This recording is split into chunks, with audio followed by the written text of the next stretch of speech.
Médiaté décline toute responsabilité quant aux propos tenus dans cette émission.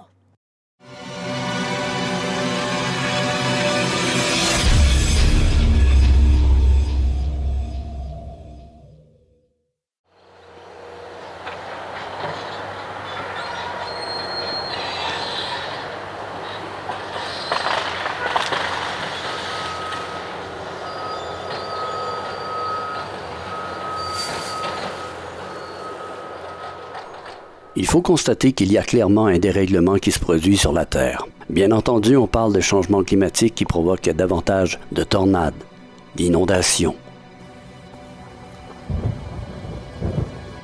de sécheresse et la fonte des glaces en Antarctique comme en Arctique.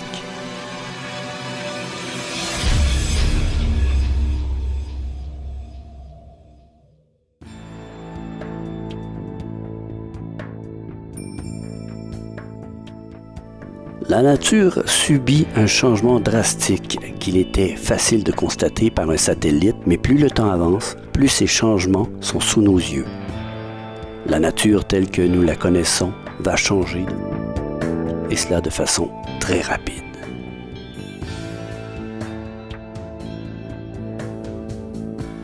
Peu importe où nous habitons sur la planète, d'une manière ou d'une autre, le changement climatique se fera sentir et on n'en verra probablement pas la fin.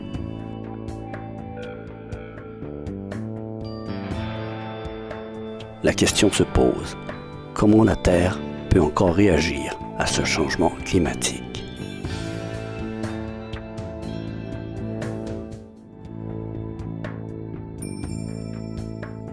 Il faut comprendre que depuis toujours, la Terre a connu des changements climatiques qui ont été provoqués par divers facteurs, tels les volcans ou encore les météorites.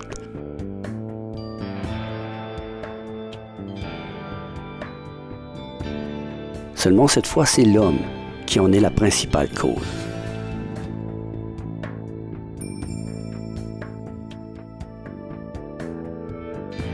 Depuis plus d'un siècle, nous brisons l'écosystème de façon radicale avec l'énergie fossile et une malpropreté qui s'accrut sans cesse. Est-ce que l'homme est responsable de son malheur? Peu importe le sort de l'humanité, la Terre va s'en sortir. Elle sera marquée de cicatrices, mais au fil du temps, elle va refleurir. Elle a vu tant de malheurs au cours des millénaires qui se sont succédés, mais elle a toujours survécu.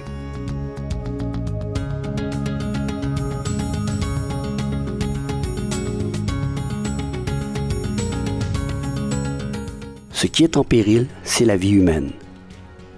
Dans son incapacité à adapter la nature à son mode de vie, l'humanité frappe un mur. Les inondations, les feux de forêt et différentes tempêtes qui se produisent sur des bases plus fréquentes. Et c'est l'humanité qui en paie le prix. Au lieu de choisir de s'adapter à son environnement, nous subissons les foudres de la nature.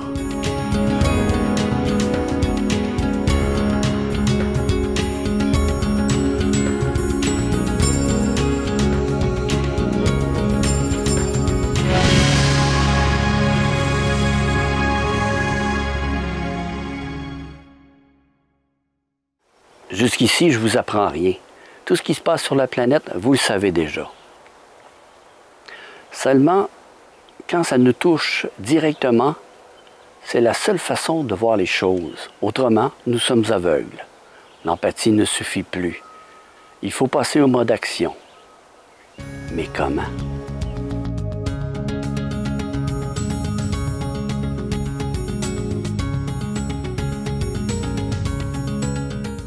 Il y a longtemps, un homme qui cultivait la terre savait où il pouvait le faire et encore plus où il ne pouvait le faire. Il était possible de savoir quels étaient les endroits les plus propices au vent. On savait même que certains endroits étaient problématiques aux inondations. La façon dont nous vivons actuellement démontre clairement que peu de gens savent reconnaître un endroit propice où vivre et où se construire. Je dirais même qu'on ne sait plus comment se construire.